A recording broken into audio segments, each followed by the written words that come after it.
So we've been looking at relationship. We spoke about permission-based marketing. We spoke about customer life cycle. We spoke about the 5 I's of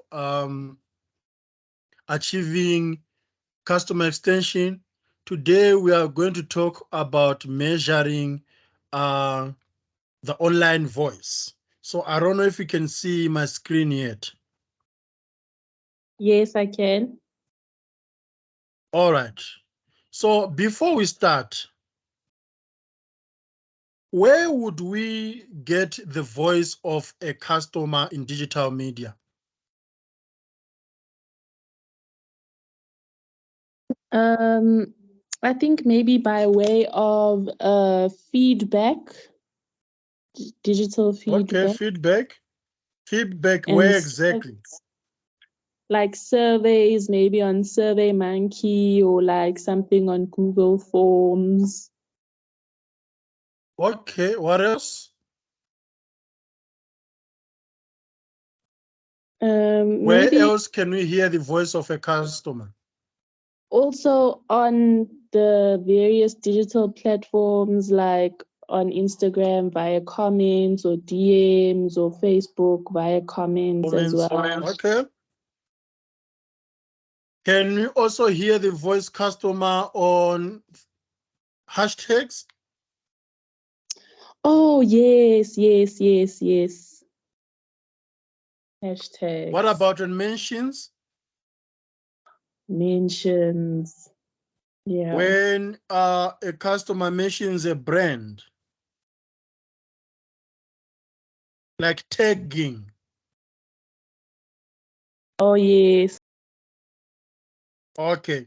So what I'm trying to illustrate here is that despite this lesson, going to talk about measuring the voice of a customer through surveys, there are also many other ways you can measure the voice of a customer. But normally we always like to hear our customers' opinions through surveys. But technology, digital tools out there, they're now enabling us to get as much information and hear lots of customer sentiments about certain brands online. So this can be done through different ways of feedback. You know, you mentioned comments. We also have ratings, you know, how you'd rate a service or a product. We also have reviews, you know. We have even external review internet sources like Hello Peter. You know that one, right? Yes, I love that site so much. So there are so many platforms where you can actually get what we'd call brand detractors. So those would not love the brands based on the experience that they've had with the brand.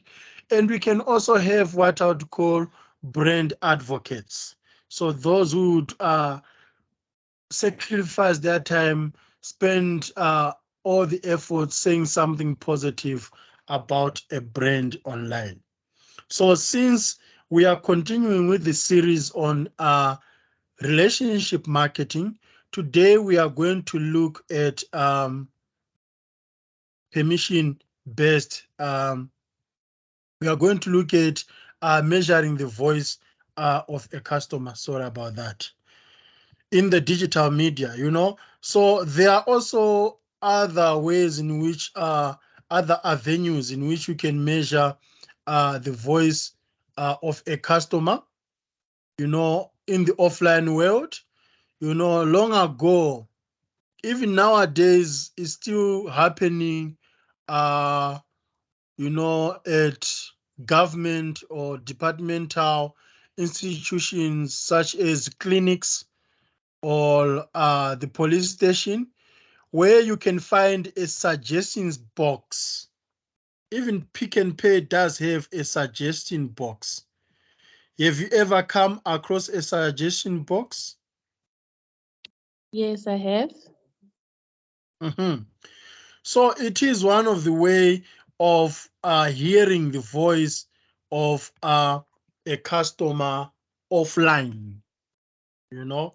So the good part with technologies is that you can be able to hear the voices of customers at scale.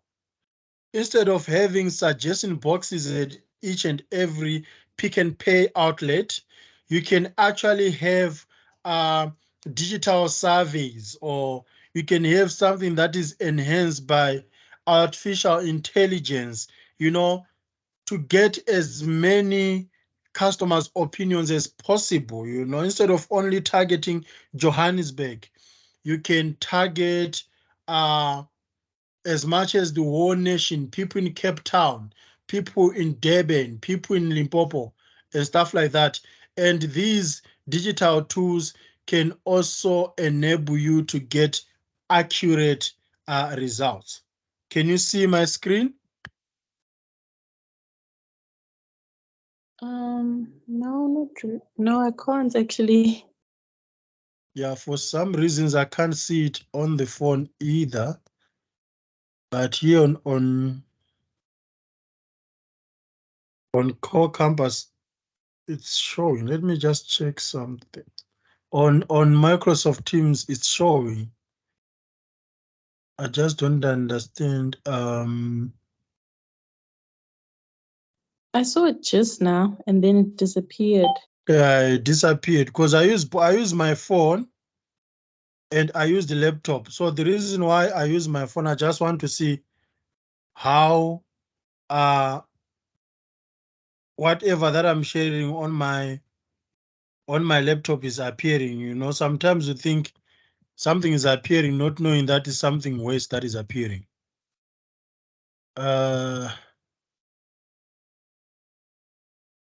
Okay, I know what to do.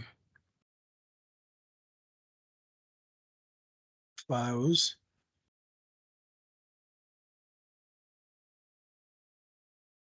So I think my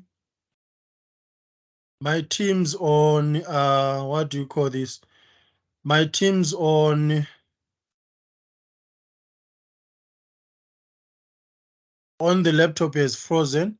So I want to quickly upload the slides on our class so that I can share them from my phone, because I don't know when it's going to unfreeze. Okay. It's less than 92. I've just put it. It should be uploading just now. Okay. All right. Now it's there. Let me just try to share from my phone now. Share PowerPoint. You know, so these are one of the benefits of integration, like having multiple devices and being able to collaborate virtually. So there we are. Now the screen should be showing in a few minutes. Can you see it? It's loading. It says 0 of 0. I'm not too sure why. Okay, maybe still loading. Oh yes, there we go. I see it now. Okay, so that's for my phone. I could have done this last week, but I just learned it this morning when I forgot my laptop when I went to work. Then I had a class there, so I had to lecture using my phone. You know, these glitches can force you to be a technology expert. So we are going to understand how you can measure value, the voice of a customer in the digital media. We spoke about the digital media at the beginning of the year. There were 3 types of digital media. Do you still remember them? Oh, Don't say, oh, it's been a while. It's like you read my mind. Okay, does something earned media, owned media, paid media ring a bell to you? Oh, yes, yes, yes. Okay, Those things, they need to stay in your mind because they are still fresh in my mind. So we have got types of media whereby the company can use its own uh, platforms, like its own accounts. That will be called owned media. And a company can use other people's accounts or other companies' accounts by buying or paying the account holders. We call paid media. For example, they can pay using a celebrity to reach out to the audience or the followers of that celebrity. So that platform would belong to a celebrity, and it becomes a paid media. Then we've got an earned media, something that comes out of word of mouth.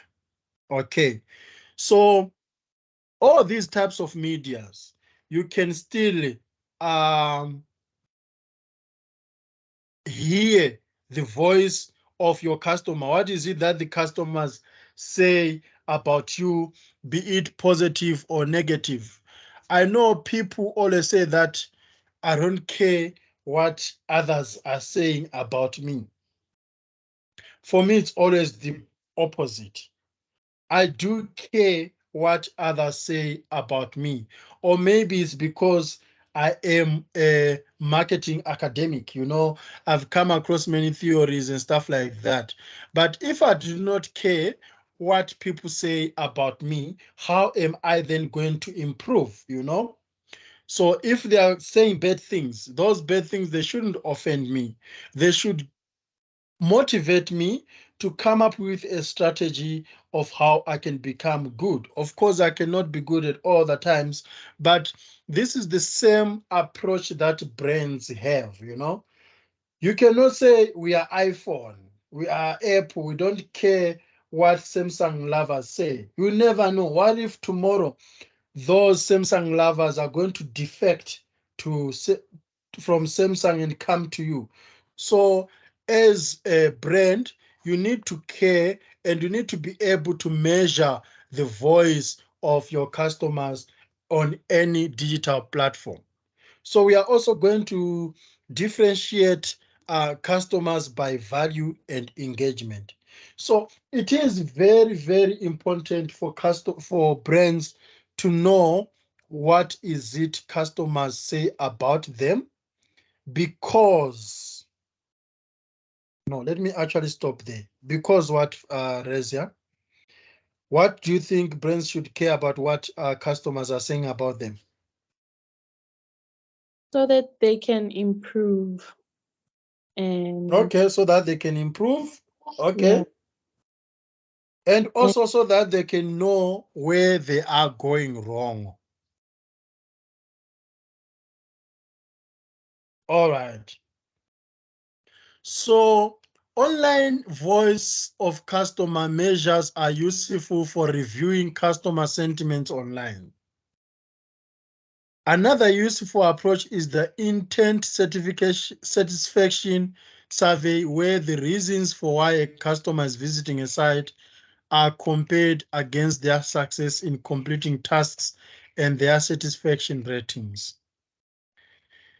We've got Net Promoter Score. This one is used a lot by banks. I've come across a lot when um, I'm dealing with content from the bank's ombudsman. I forgot the lady's name. Oh, her name is Reina.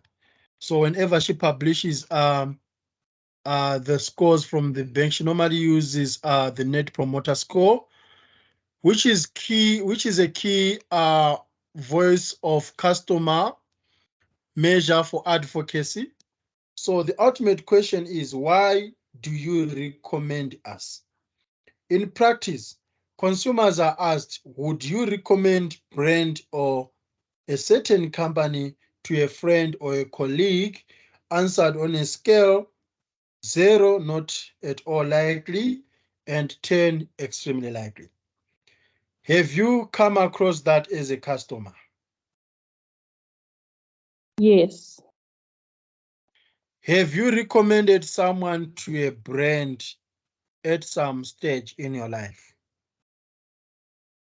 yes, definitely. because that brand offered an incentive or that recommendation. Okay, that's the word that I was looking for, because I realized that customers are the most extreme selfish individuals on this planet. Selfish individuals who even fear God. So realize that in most cases, it happens to all of us and it's also involuntary. We only participate in these things if there are any incentives. When Uber tells you, recommend a friend, then you are going to get 50% off your next 10 rides, right? Yes. Or maybe it is these brands that has accustomed us to these kinds of incentives so that we act. But I believe customers wouldn't do something just like that.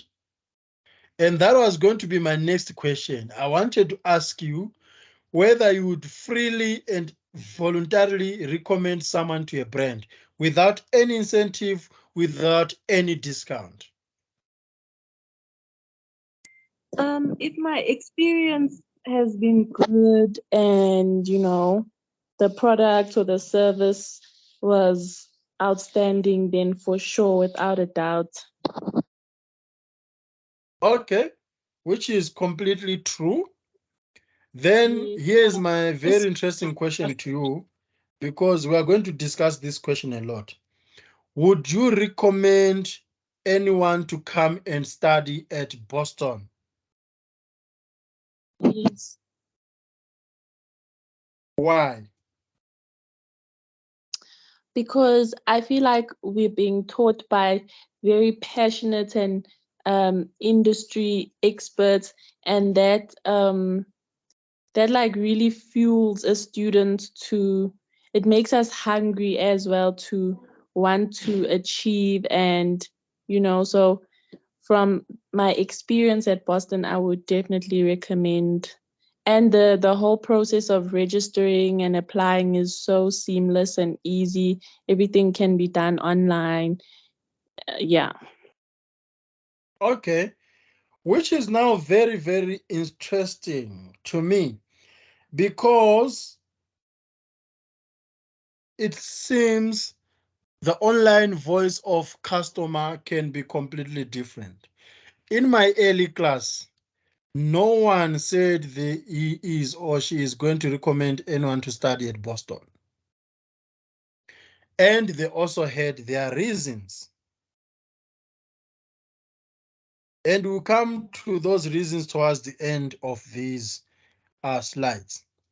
So the actual score is calculated by describing the percentage of detractors. As I told you, the opposite of a brand detractor will be a brand advocate. So those giving 0 to 6 answers from promoters, 9 to 10s. So the middle section between 7 and 8 are the so-called passives. So after surveying as many customers as possible to make it representative and show you are listening, you then work backward to determine which aspects of the experience of interacting with a brand creates promoters or detractors. You'd realize that listening to customers in this era is very difficult, because customers have got many expectations from brands, but at the same time, they do not want to express their feelings to the brand that they want to engage with.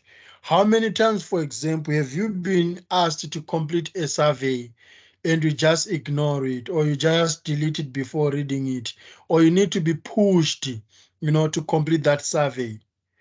So that's one of the reasons why I would say customers are not interested in giving brands a voice. I remember last year I had to beg students to complete a survey for Boston. So those are some of the patterns that I've realized, with time, especially millennial customers. Older people could not mind holding a newspaper, completing the puzzles on those magazines and stuff like that. There are still some who do that, who complete manual surveys. But with the millennials, with the youths particularly, it's difficult for me to reserve my time and complete a survey unless if there's an incentive. But customers, brands get lots of insights from surveys. That's why you see there are companies like Enlighten who actually pay consumers to make their thoughts heard. Even companies like Takealot, after you have bought something from Takealot, they would send you an email and say that you could win 5,000 rands if you are going to write a review about your product. I don't know if you have come across that. Yes, I have. The same thing with Shein. They can tell you that you get a voucher in the next. So their customers are actually begging, brands are actually begging customers to air their thoughts, to participate in reviews and stuff like that, so that they can personalize, customers' expectations. So there's an exercise about the car manufacturers on page 265. I'd like you to go through it just to sharpen your skills on how you can apply and listen to the voice of an online customer. Then you also need to differentiate a customer based on value and engagement. This is where a big debate was. The first sentence: a core approach to relationship marketing is to focus our limited resources and marketing activities on the most valuable customers. Do you agree with that?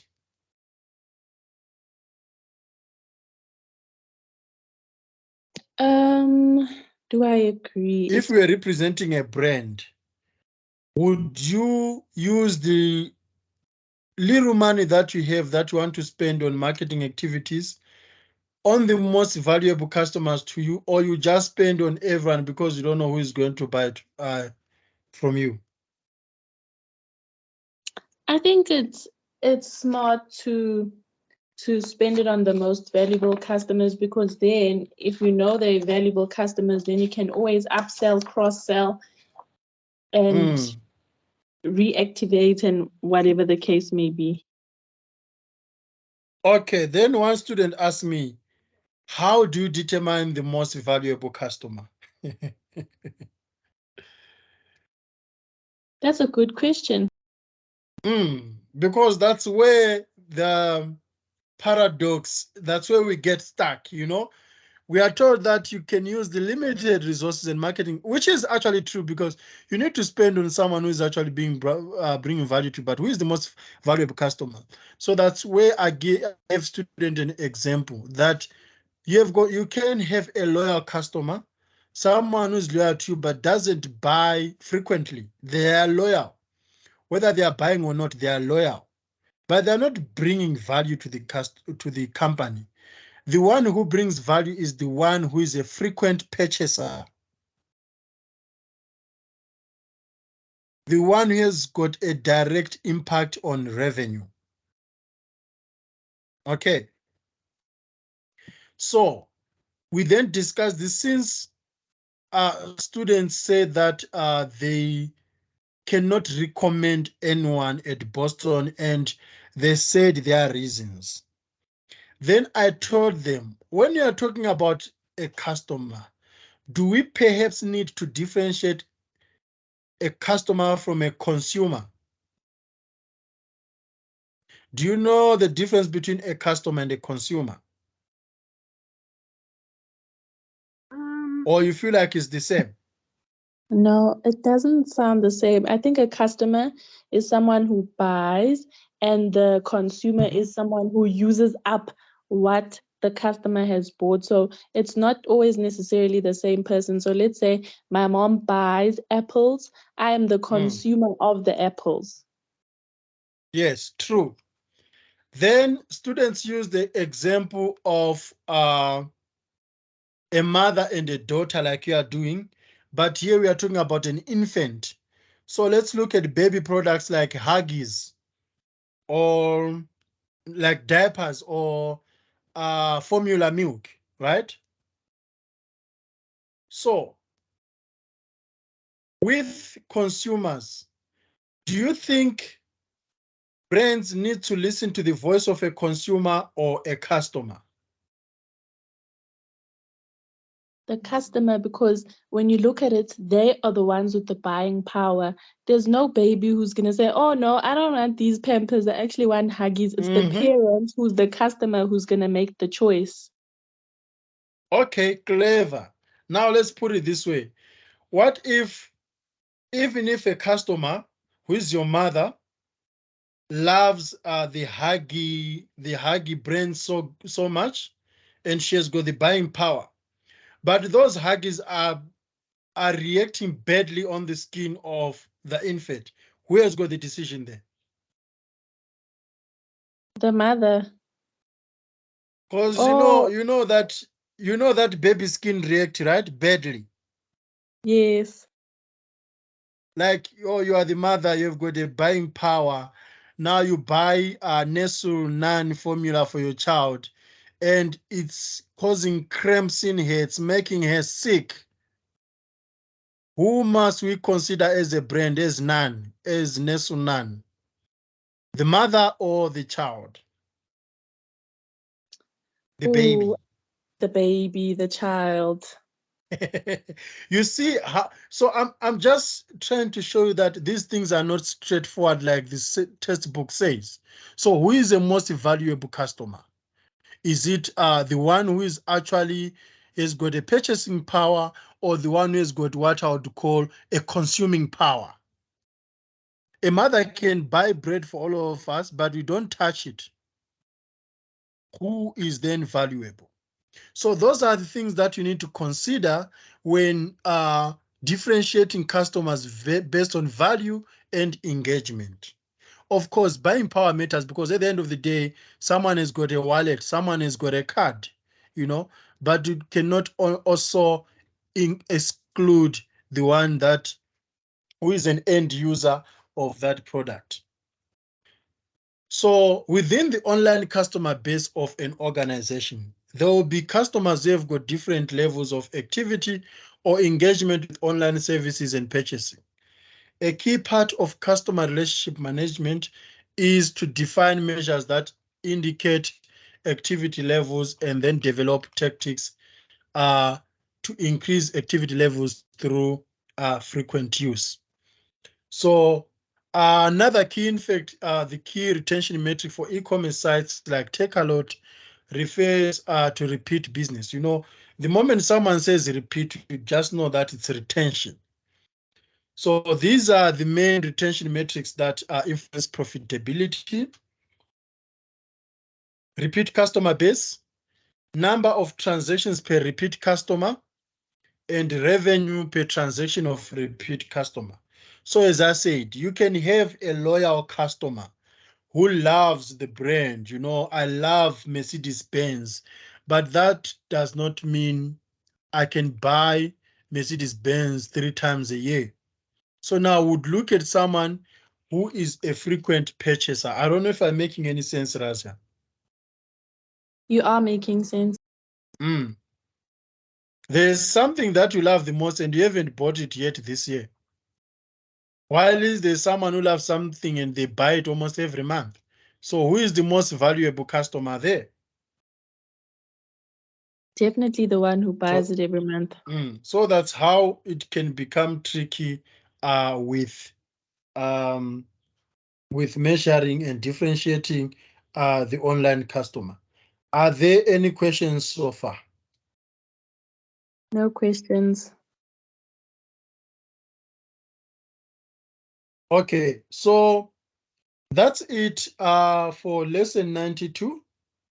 If there are no any further questions, we can then proceed with the last question for the day. No questions from my side. Okay.